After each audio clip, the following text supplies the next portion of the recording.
اب آج کا میرا موضوع ہے شہادت علی رضی اللہ تعالیٰ عنہ۔ اصل میں حضرت علی رضی اللہ تعالیٰ عنہ کی شہادت بھی اسی الفتنۃ الکبریٰ کا تسلسل ہے۔ وہ جو عبداللہ ابن سبا کا پیدا کردہ عظیم ترین فتنہ تھا، اسی کا ایک نتیجہ حضرت علی کی شہادت بھی ہے، لیکن وہ بات ذرا تفصیل سے سمجھنی ہوگی۔ اور اس کے لیے میں ممنون احسان ہوں، حال ہی میں ایک کتاب چھپی ہے، ڈاکٹر سید رضوان علی ندوی، وہ محقق ہیں تاریخ کے، انہوں نے بڑی تاریخی تحقیق کے بعد جو باتیں بیان کی ہیں وہ میں آپ کے سامنے رکھ رہا ہوں۔ عرب میں جنوب مغرب کی کونے میں، جہاں یہ یمن بھی آباد ہے، اس کے اوپر نجران ہے، اسی علاقے میں یمامہ کا علاقہ کہلاتا ہے۔ یہاں ایک قبیلہ آباد تھا، بنو تمیم۔ یہ جو لوگ تھے بڑے کرخت مزاج، جنگجو، اکھڑ، ضدی، اور جس بات کو ایک دفعہ مان لے اس پر اڑ جانے والے اور مر مٹنے والے۔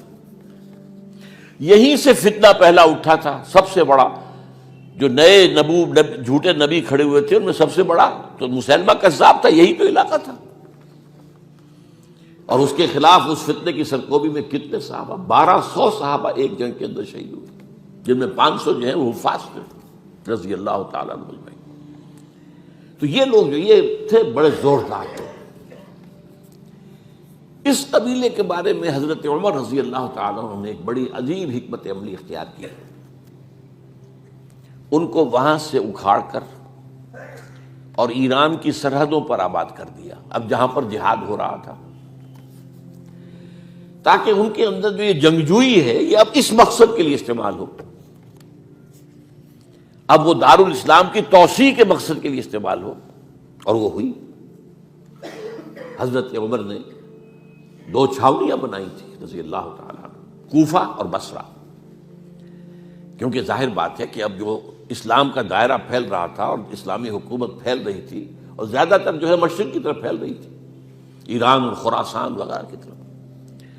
تو اب مدینے سے اس کا کنٹرول اتنا آسان نہیں تھا، فاصلہ تھا، تو چھاؤنیاں بنائیں تاکہ یہ اس سرحد کے اوپر یہ موجودہ مرکز رہے، یہاں فوجیں موجود رہیں، کہیں کوئی بغاوت ہو تو اس کو کچلنے کے لیے وہ قوت فوری طور پر دستیاب ہو سکے۔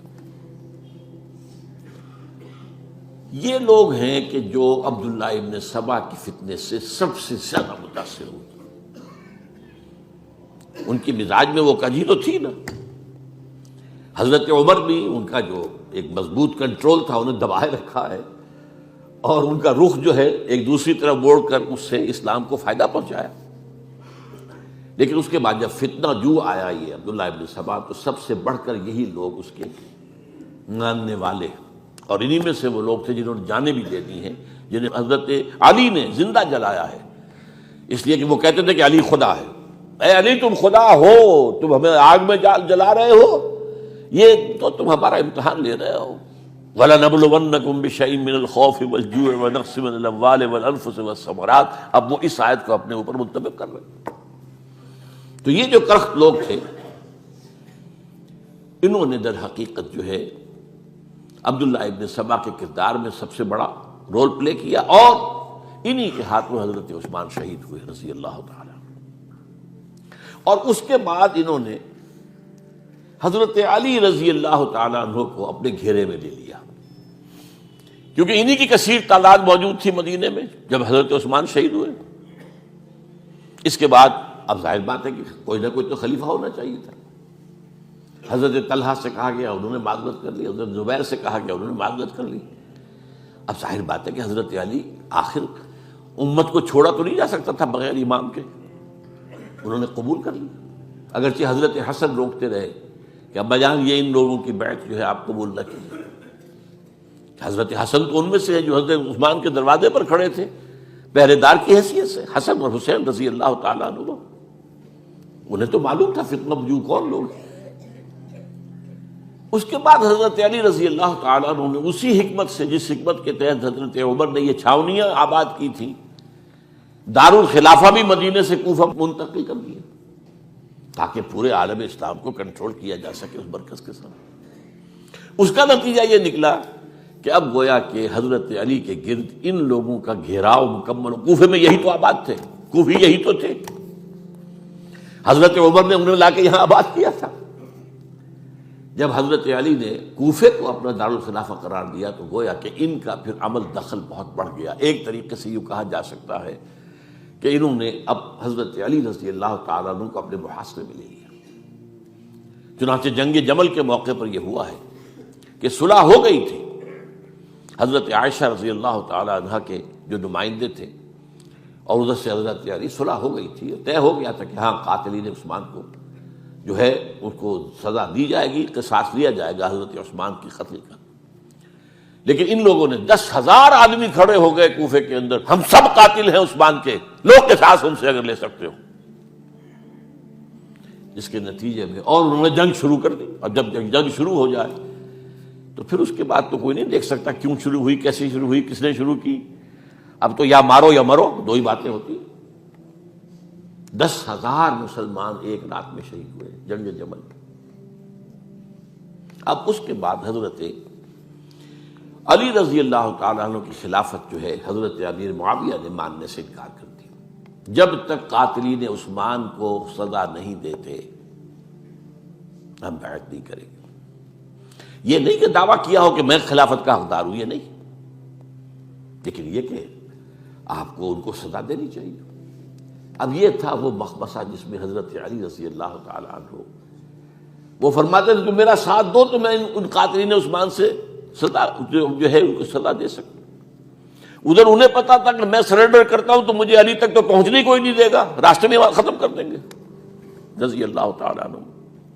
تو یہ پیچ تھا ایک جو ایسا پڑا ہے. اب اس میں جب حضرت معاویہ اور حضرت علی کے مابین فیصلہ کن جنگ ہوئی، جنگ صفین جسے کہتے ہیں، جس میں 70,000 مسلمان ایک دوسرے کی تلواروں، تیروں، نیزوں سے قتل ہوئے. اس موقع پر حضرت معاویہ کی طرف سے ایک آفر آئی. قرآن مجید کو نیزے پر اٹھا کر لوگوں نے کہا کہ یہ خونریزی بند کر دو، ہم قرآن کا فیصلہ ماننے کو تیار ہیں. حضرت علی دیکھ رہے تھے کہ یہ اصل میں میری فتح کو شکست سے بدلنے کا پروگرام ہے. تقریباً فتح میری ہو چکی ہے، لیکن یہ جو طبقہ تھا یہ ان کا نہیں، بڑی ٹھیک بات کہہ رہے ہیں، وہ مانیے ان کی بات، جنگ بند کی. انہوں نے ہی یہی لوگ تھے جنہوں نے مجبور کیا حضرت علی کو کہ وہ تحکیم پر رضامند ہو جائے. اس کے بعد تحکیم میں جو معاملہ ہوا، حضرت علی حضرت عبداللہ ابن عباس کو اپنی طرف سے حکم بنانا چاہتے تھے. یہ اڑ گئے نہیں.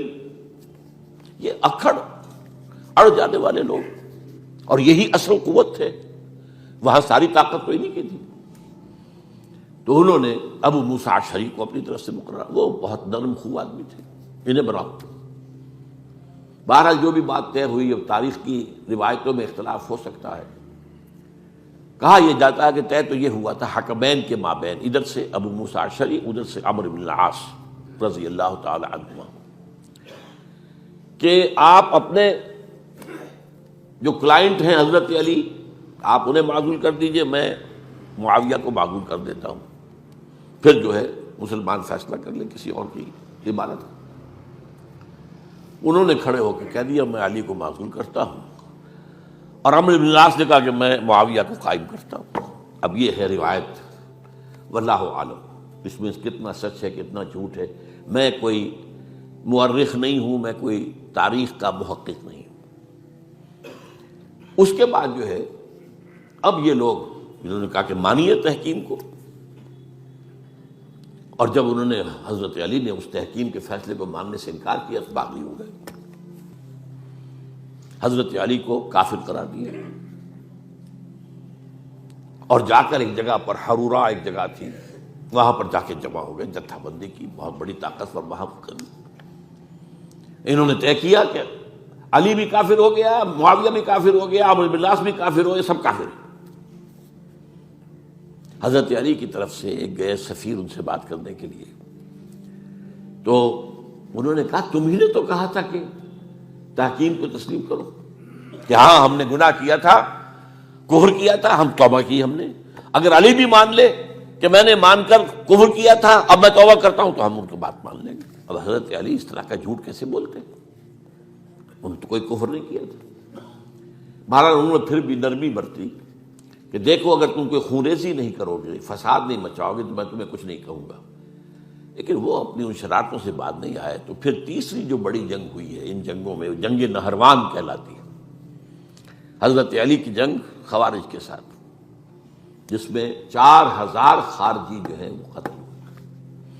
اور یہ بات اب آپ نوٹ کر لیجئے کہ یہ لوگ جیسا کہ اکھڑ بھی تھے لیکن اپنی بات پر ڈٹ جانے والے تھے، لیکن ساتھ ہی دیندار بھی تھے، نمازی اور روزہ دار بھی تھے. یہ اس طرح کے لوگ نہیں تھے کہ جو فاسق اور فاجر ہو. بس یہ مزاج کا ایک ہے، جو بات دل میں بیٹھ گئی اڑ گئے. تو یہ اصل میں انہوں نے پھر فیصلہ کیا کہ اور تو ہمارے بس میں اب کچھ نہیں ہے، ان تینوں کو قتل کر دیا جائے، علی کو بھی اور معاویہ کو بھی اور عمرو بن العاص کو بھی. تو ایک جگہ ان کی سازش ہوئی، 3 آدمی معین ہو گئے، ایک ہی وقت کا طے فیصلہ ہو گیا، فلاں تاریخ کو فجر کے وقت تم جاؤ، وہ تم کوفے کی جامع مسجد میں، جب علی نماز جماعت کرا رہے ہو خنجر مارو انہیں. اور یہ اس کا نام ابن ملجم تھا، خارجی، یہ وہی لوگ بنو تمیم کے لوگ. دوسرا جو تھا وہ دمشق میں حضرت معاویہ کو قتل کرنے، شہید کرنے کے لیے پہنچ گیا. تیسرا مصر پہنچ گیا حضرت عمرو بن العاص کو. اب یہ بات اللہ کی طرف سے ہے، یہ تو اس کی مشیت ہے، اس کا فیصلہ ہے. حضرت علی پر وار کارگر ہوا، آپ شہید ہو گئے.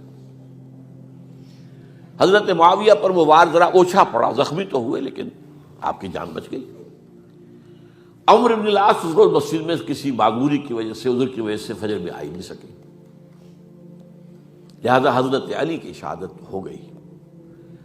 اب یہ ہے اصل پس منظر، کن لوگوں نے کیا شہید، اصل میں وہ سمجھ لینے کی بات ہے. یہ خوارج نے شہید کیا، لیکن خوارج کا فتنہ سبائی فتنے ہی کا آف شوٹ ہے، اسی کے ذیل میں ہے، اسی کی ایک شاخ ہے، اسی کا ایک نتیجہ ہے. یہ خوارج جو ہے بعد میں بھی ان کی مسلسل جو ہے وہ جنگیں رہی ہیں.